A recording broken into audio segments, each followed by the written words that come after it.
Dum, dum, dum. Biggest snub in Pro Bowl history. Okay, talk about it, Paul. I'm serious. Listen, I know what Joe Burrow is doing, and that's the one guy I'll leave off this list. The numbers look good, the glitzies, the lights, and all that, but this is the best player on the best team and the best player of this generation, and he can't make a Pro Bowl? That's crazy. We get all glamorized from these numbers from a guy who's not even going to be in the playoffs. I don't respect that. See, that's the difference between I don't respect NBA All-Star Game and the Pro Bowl. What? The fact that Winning got to mean for just something. Paul Winning got to have a meaning for something. Paul comes from a sport that because you have a name like winning this, rewards you. No. Winning rewards you. You know how many dudes make it to All-Star games that don't win, Paul? Think about that. That just go voted in because the fans like them. Voted in. You know? But in this situation, does Patrick Mahomes deserve to be in the Pro Bowl? Yeah, whatever. But there's only 3 spots for that position. Mm-hmm. And so when you look at the 3 guys ahead of him, and Joe Burrow is having a historical kind of Don't read off no numbers to me. I'm not reading. Numbers. I ain't reading off to you. Okay. I'm not reading them to you. I'm just telling you. Numbers. I'm just telling you how it goes. I understand you want the team with the best record to put all 53 of their guys in the Pro Bowl. I understand that, but it doesn't just work the best player like on that. the best team. I understand that. Just the best player on the best team. What happens in our league is it's chopped up 3 different ways. You got a little bit of the fans, you got the players, and you got the front office people that's making these decisions. Now, Patrick Mahomes, if you ask anybody, they're going to take him before they take Joe Burrow in any day underneath the center. That's just the reality. Life on the line. Yeah, I'm going with Patrick Mahomes if I ain't going with myself. Okay, to finish the deal. But he doesn't really care.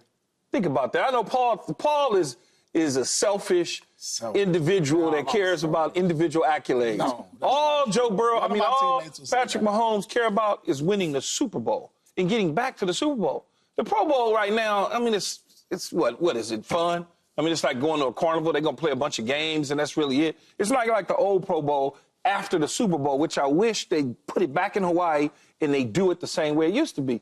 Because as you mentioned, he's made it to the Pro Bowl. He hadn't played in it. Right. He doesn't even participate because he's always in the Super Bowl. He's playing in the Super Bowl. So it doesn't really even matter other than his name is going to be somewhere in lights. That's it. I do think that the individual accolades do matter. When you're talking about look, him making a Pro Bowl or not making a Pro Bowl is not going to change his Hall of Fame career. No, it's not. But so he makes 20 instead of 21. Here's the thing, though. If it's will he be motivated by this or not? I think greats always find different ways to get a new chip on their shoulder, especially when they've been at the top of something for so long that the normal chips that were on their shoulder don't exist anymore. They've already proven all the doubters wrong. They've already won everything that they can win. They've won the MVP. They've won the championship. They've gone back to back. You have to find new ways to motivate yourself. So if he'll find motivation or not, probably. But I doubt he cares about making a Pro Bowl in so much as he could build it up into something that motivates him. But there's got to be something to be said about how we're overlooking the Chiefs. They have been chilling since Christmas. And I know Christmas wasn't that long ago, but sure feels like a long time ago by now that they've not had anything to worry about because they locked up the #1 seed in the conference that long ago. No one has to play because they have a bye and they don't need to play their starters this weekend. That matters. And we know unequivocally, whatever it looks like, they are the best team and he is the best player. We talk about teams like the Vikings because you're the best player. You get into Pro Bowls. You get into the Pro Bowls because you're good and you got crazy numbers. The Pro Bowl is about the best players, right? No. It's the numbers, It's the numbers. It's dudes that's good. I know certain numbers mean something to it's dudes that's extremely good that should be a Pro Bowl that don't get in. I have another list of guys who has numbers who are also in, but this one stands out the most. It's Patrick Mahomes. If he would have thrown for... How about these numbers? Mahomes has... You told me don't talk about 7 game-winning drives. You told me don't talk about numbers. No, I'm just saying game winners. Game-winning drives, 7. 5 fourth-quarter comebacks. Yeah. But more. So if this is equivalent to basketball. So in basketball terms, if I'm not averaging 30 like Burrow, but I'm averaging 19, but I got 10 game winners, and I came back from the fourth quarter like 12 times, and I'm the best player on the best team, I'm not supposed to be in the All-Star game? They're going to bring you in the All-Star game because you already been to like 9 of them, and so they just want to see you there again. That's how the Same NBA with Mahomes. I'm going to get more jersey sales out of Mahomes. You know how many star players get snubbed in their careers? Every year. All the time. Tom Brady was the best at the quarterback position for a long time. You don't think he missed? He missed. When? No, he missed. No, he missed. I'm telling you, he missed. I don't have it in front of me. I have it in front of me, but he missed. What do we do with Mahomes, though, right? Because he's not going to in the MVP conversation. He's not going to be All-Pro this year. That's crazy. He's not a Pro Bowler. Yet they have locked up the #1 seed on Christmas. They are resting their starters this weekend, and they have a bye throughout and home field advantage throughout the playoffs. And he's the best player on the best team. Everything you think about it, everything you think about you're saying right now, Joy, is all team accomplishments. Led by him. I understand that, but the league is looking for numbers. These people are looking at, if Patrick Mahomes had 4,200 yards, he'd be in the Pro Bowl instead of Joe Burrow. That's just the reality of it. And by the way, just so that you know, our guy, Tom Brady, missed it 6 times in his career. Yeah, out of 25 years. But you're gonna miss. He's missing right now. 25 he may never miss again. Are you counting this year? Tom Brady missed it. He may never miss again, though, Paul. Joe, you know he retired. He works with us. He may never miss again, though, or he may miss 2 or 3 times. I think he's being judged against his own numbers because the reality is we got to find something to do with Mahomes and Andy Reid and the Chiefs. Again, it's the fans, it's the players, and it's the front office executives. You ask those front office executives, would they rather have him or any of those other quarterbacks? They're going to say him. Yeah, of course. That's just the reality of it, but it's a numbers thing. It should be a money thing because, a lot of things that go on in NBA and NFL, like I'm saying, even when you talk about, he made it because of the popularity contest. Like, he should make it just simply because of who he is, the face of the league. He's going to sell more jerseys. Just on that strength alone. Hey, I don't disagree with you. I'm just trying to give you the reasoning behind why he missed. I understand what you're saying. And they should move it back to Hawaii anyway. This Orlando thing is cool, but move it back to Hawaii so they can get their vacation on. And then you actually could see him play in a Pro Bowl after the Super Bowl. On the NFC side, the #1 seed is still up for grabs. The Lions host the Vikings on Sunday, with the winner getting the NFC North division title and the #1 seed in the NFC. Sam Darnold had the best game of his season last week against the Packers and has Minnesota riding high into Detroit for a huge matchup on Sunday nights. I personally want to see what this team looks like in the postseason, but I'm particularly interested to see what they look like in this game because this game really, it's not a playoff game, but this could determine who ends up going. I want to see what Sam looks like. I want to see what Sam looks like. But he's been great this season. So are you confident that he can win Pro Bowl in Detroit? He made his first Pro. Yeah. Well, I mean, their record is it better than the Chiefs? No, it's not. One game, but his numbers are better. So, I have the confidence that he can go into Detroit and win. I don't know that he will. But he's displayed some pretty good talent this year. Believe it or not, Joy, he really has. I think he's looked great. He's really led the offense. It looks, many people could say if you look at Kirk Cousins' numbers a year ago and you look at Sam Darnold's, they're pretty much the same. But for some reason, his just looks and feels better. Does that make sense?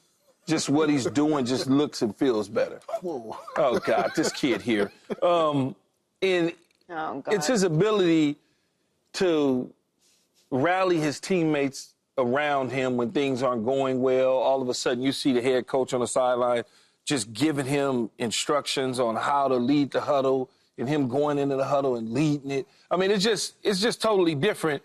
I like it a lot. I like what he's doing a lot. I really do. And I think he could go into Detroit and upset them. Don't know that he will, but I believe he could. Well, the Lions are 2.5-point favorites at home in this game. I think it's going to be a great game. It can go either way. It's like a pick 'em game. Yeah, too. They should get 3.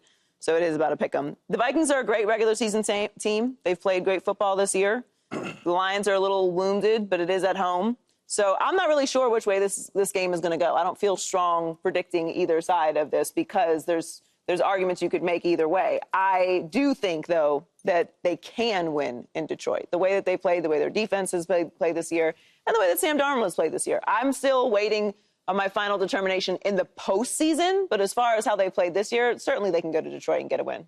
You know, I believe, and I'm riding with Minnesota on this, but I believe, and I know for a fact, that you build habits in the regular season that helps carry over into the playoffs. And all the things that I'm seeing pointing the Minnesota Vikings way, the way they are on the hottest team in the league. They're on a 9-game winning streak. Their defense is looking like one of the best defenses in the league. They take the ball from you. They score the ball. And when I look at the Lions, I don't have much faith in the Lions anymore. Ever since that game versus the Bills, where the Bills went in there and put up almost 50 points, their defense hasn't been the same. And I know they're dealing with a lot of injuries, but you need to have defense in the playoffs if you want to advance and go deep into the playoffs. And I'm going to just say this, and I'm going to say it now. If the Lions lose this game, if they lose this game, they're in danger of losing in the first round, because right now, if they have to play against a Tampa Bay team who's one of the top scoring teams, and I fear that they can't stop. Tampa Bay beat them earlier in the year, right? And my fear is they can't stop the way Baker Mayfield is playing. If they have to play Tampa wins and everything plays out the way it is now, the Lions are going to want to be one of the biggest disappointments this year. But a lot of that is due to the injuries that they've suffered this year also. Well, yeah, especially if you got Mike Evans and that secondary is somewhat banged up. The only good thing about the Lions' defense and their secondary is they turn the ball over at the right time. They take the ball from the opponent at the right time. Yeah. Even when we sit around and we think, oh, my God, they're getting ready to surrender this lead, all of a sudden they come up with a big interception or a fumble or something like that. Well, seeding isn't set yet, but the NFC playoff teams are mostly locked in. So names like Stafford, Goff, and Hurts will be featured in this postseason. But, Key, which NFC quarterback do you have the most faith in? Oh, this is a good one. Because of the running back in Saquon Barkley. Hold on. I didn't say which team. I said which quarterback. You never let me finish, Mommy. Okay. You never let me finish. You acting like my auntie now. I'm going to say Jalen Hurts because of the running back. Because of the running back. I didn't say team. I said because of the running back. You got to have faith in him because the running back is going to take some of that pressure off of him. Okay? And when you look at that running game, you know, you say, well, Jalen Hurts, and I go to number 2, it would be Jared Goff because of the running game and the things that they do in the running game with Gibbs. So when you get to Matthew Stafford, he doesn't have the running game these other two have. And then when we start to get down to Sam Darnold, he doesn't have the running game. And Jordan Love and Baker. But I asked you about the quarterback. Yeah, but it helps the quarterback. Okay, but that's their best friend. That's not the question, though. But, which quarterback do you have the most faith in? I have it in Jalen Hurts. Because of Saquon Barkley? No, because he has receivers. Running back duo. No, because he has good receivers. He's got a good running game. I didn't say which offense. I said which quarterback. There's no other way for me to answer it. You're cheating the question. No, I'm not. Because my answer is the right answer, and now you're changing the question. No, I'm not. Moving the goalpost again. I'm not doing that. It's Jalen Hurts. He's been there. He's done it. He's been in the playoffs. He understands it. And he's got a running back and 2 receivers and a tight end. You're cheating. I'm not cheating. Which quarterback?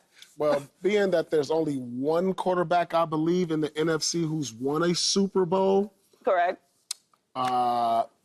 But based on what I've seen these last 2 months, and I'm riding a hot hand, I'm going with Sam Darnold. I'm riding a hot hand into these playoffs. Yeah, Sam is not a bad choice. I'm riding a hot hand. I mean, do you want me to say why? Because he has this. I mean, obviously he has the best coach, I believe. I think who will win Coach of the Year. I think he has the best wide receiver duel. One of them. You know, and I just think he's been dependable. I mean, we haven't seen this version of him, but we knew he was talented, one of the top picks when he came out. But now I think his potential is starting to show. And like I said, he's been the hottest quarterback in my eyes in the NFC over the last 9 weeks. Well, since I'm the only one who actually did the homework, the correct answer is Stafford. Because it's quarterback alone, and he is the only Super Bowl winning quarterback. For sure. That's not what it doesn't say quarterback alone to me. What does it say? It says which NFC quarterback do you have the most faith in? It didn't say quarterback It didn't say alone. quarterback, team, and coach, and running back. I'm going with the new shiny. And you got to remember another thing, Joy. Old toy. Quarterbacks don't play alone. That's not the question. You're not participating in the homework. He is the only Super Bowl winning quarterback in the NFC right now. If we are considering the team and the running back and the wide receivers and the coaching and the experience, okay, so let me ask you. Then it's Hurts. Let me ask you this then. Does a quarterback, since you wanted to be solely about the quarterback position and the quarterback only, for a quarterback to be good, does he need to depend on the other guys to help him be good? Yes, yes. I'm just asking the question. So that's why I said, if we're considering the team and everything else, it said right here, if we're considering the team and everything else, I'm going with Hurts. But if we're talking about just the quarterback, it's got to be Stafford. He is the one who has gone on and got it done. He has a ring, and he's the only Super Bowl winning quarterback in the NFC right now. That Puka thing is pretty good, as Michael would say. Those are pretty good skill position players. He has great skill position players. He has a Super Bowl winning head coach. Oh, and I like Stafford. Only reason why I kind of moved off of him is because his age, and he at times can give it to the other team at the wrong time. For sure. If we're talking about everything all-inclusive, it's Hurts for me. The Eagles are the team that I trust the most in the NFC, and that starts with Jalen Hurts. Jalen Hurts has experience going to and playing well in a Super Bowl. Yeah. They have an incredible running game. They have great weapons. They have experience. They have confidence. They have an identity. Like, all of those things. I think the Eagles are actually a step ahead of everybody in the NFC. See, the faith, though, in Matthew Stafford, I know he went to the Super Bowl and Sean McVay, and he was in Detroit forever, couldn't get to the playoffs and win, and I got all that. But he's a little older now. There's something always wrong with him. He's always bruised up, banged up. And again, when you talk about faith, who you trust the most, he can give it to the other team at the wrong time. That's what scares me with him. He can give it to the team at the wrong time. You know how I feel about faith. Say that about any quarterback. No, you can't. Why not? Who? You can't. Who? Them dudes up there ain't giving it to Goff Jalen. had 5 interceptions. Yeah, but guess what? Bad interceptions. But guess what? Bad interceptions. But guess what? As Dan Campbell said, he still played a good game. Has a history until this year of interceptions. History of it. Oh, he had a bad year a year ago, man. Stop. He had one bad year. You can say that about anybody. No, you can't. But the one guy this year, Sam Darnold. And that young buck in the NFC, Jordan Love is not giving it to the teams at the wrong time, and Jaden Daniels ain't giving it to the teams at the wrong time. No, so we can't say it about anybody. But Matthew's going to put the ball in danger from time to time. Yeah, he puts it in danger from time to time. That's all I'm saying. But he has one. I get he's the only one in the NFC, huh? Yeah. Yep. Yes. Because Aaron Rodgers, he's over there in the AFC now. And he wasn't sniffing it. Jared Goff went. Hurts went. Who else went? That's it. That's it, man. NFC? Wow. Yep. Jalen and Jared Goff. It's going to be a great Mahomes playoffs. has kept everybody at home at bay. Subscribe here to get the latest from Speak, and go watch a few segments from our other shows on FS1.